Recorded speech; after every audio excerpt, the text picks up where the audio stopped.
بسم اللہ الرحمن الرحیم۔ السلام علیکم ورحمۃ اللہ وبرکاتہ۔ انسان پر مصیبت اور بیماریاں کیوں آتی ہیں؟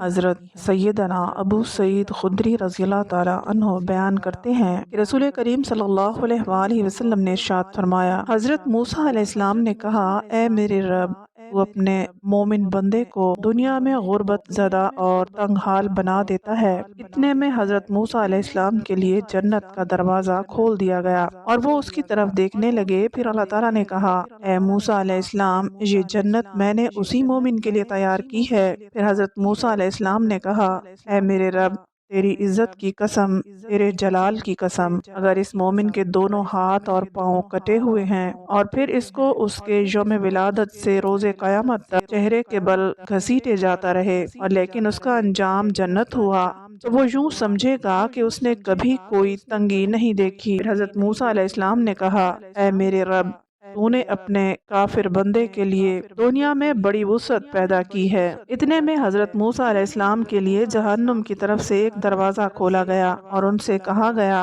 اے موسیٰ علیہ السلام، یہ جہنم اسی کافر کے لیے تیار کی گئی ہے۔ حضرت موسیٰ علیہ السلام نے کہا، اے میرے رب، تیرے عزت اور جلال کی قسم، اگر اس کو اس کے یوم تخلیق سے روز قیامت تک پوری دنیا دے دی جائے لیکن اس کا انجام یہ ہوا، تو وہ یوں سمجھے گا کہ اس نے کبھی کوئی بھلائی دیکھی ہی نہیں۔ حضرت عامر رضی اللہ تعالیٰ عنہ بیان کرتے ہیں، رسول کریم صلی اللہ علیہ وآلہ وسلم نے امراض اور ان کے ثواب کا ذکر کیا تو فرمایا، جب مومن کو کوئی بیماری لاحق ہوتی ہے اور پھر اللہ تعالیٰ اسے عافیت اور صحت عطا فرما دیتا ہے تو وہ سب گناہوں کا کفارہ ہے اور مستقبل کے بارے میں واعظ و نصیحت بن جاتی ہے۔ اور جب منافق بیمار ہوتا ہے پھر اللہ تعالیٰ اسے عافیت عطا کر دیتا ہے تو وہ اس اونٹ کی طرح ہوتا ہے جسے اس کے گھر والوں نے باندھ رکھا ہو اور پھر انہوں نے اسے چھوڑ دیا، اسے پتہ نہیں ہوتا کہ انہوں نے اسے کیوں باندھا تھا اور کیوں چھوڑا تھا۔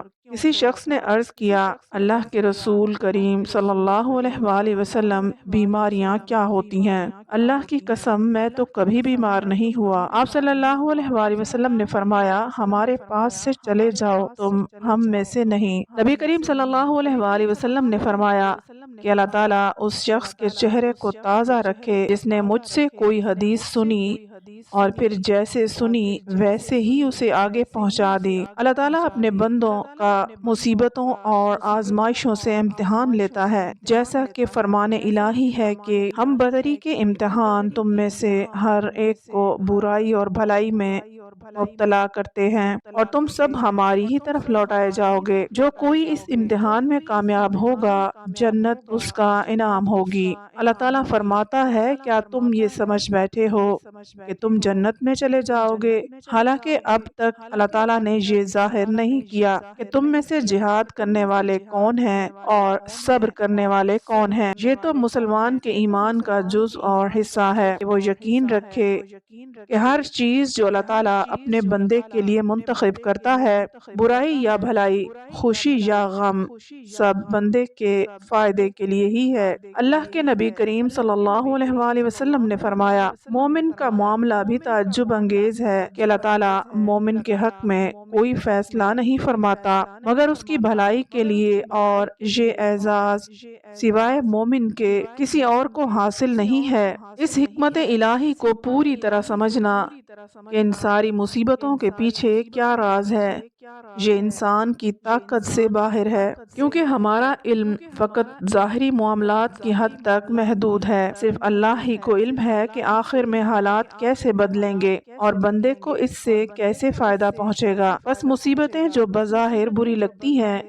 ہو سکتا ہے کہ آگے چل کر بہت فائدہ مند ہوں۔ قرآن کریم میں اللہ تعالیٰ فرماتا ہے، اللہ تعالیٰ نے ہر انسان کے حق میں اتنی ہی مصیبتیں اور مشکلات لکھی ہیں جتنی اس کی استطاعت اور قوت ایمانی ہے۔ یہ ناانصافی ہوتی اگر کسی کو ایک ہی جیسی مصیبت سے آزمایا جاتا اور ناکامیوں پر ناکامیابی پر اسی طرح سزا دی جاتی، کیونکہ کچھ لوگ دوسروں کی نسبت زیادہ صبر کی استطاعت رکھتے ہیں۔ یہ تو اللہ تعالیٰ کا انصاف اور اپنی مخلوق پر مہربانی شفقت اور رحم دلی ہے، جس کی بدولت وہ اپنے بندوں کو اس کی استطاعت کے مطابق آزماتا ہے اور اسی کے مطابق ان کی نافرمانی کے بدلے میں انہیں سزا بھی دیتا ہے۔ قرآن کریم میں بار بار اس بات کا تذکرہ کیا گیا ہے، چنانچہ ارشاد الہی ہے، اللہ تعالیٰ کسی جان کو اس کی طاقت سے زیادہ تکلیف نہیں دیتا، جو نیکی وہ کرے اس کے لیے اور جو برائی وہ کرے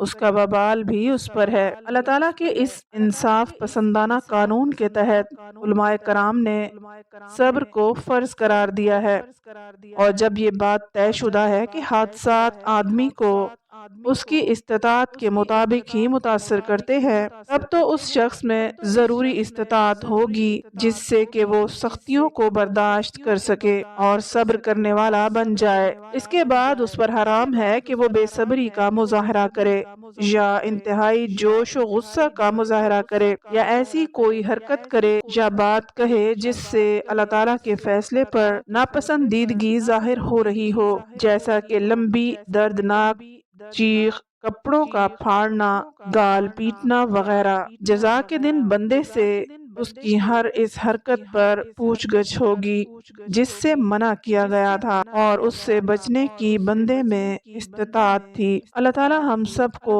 نماز پنجگانہ ادا کرنے کی توفیق عطا فرمائے، آمین۔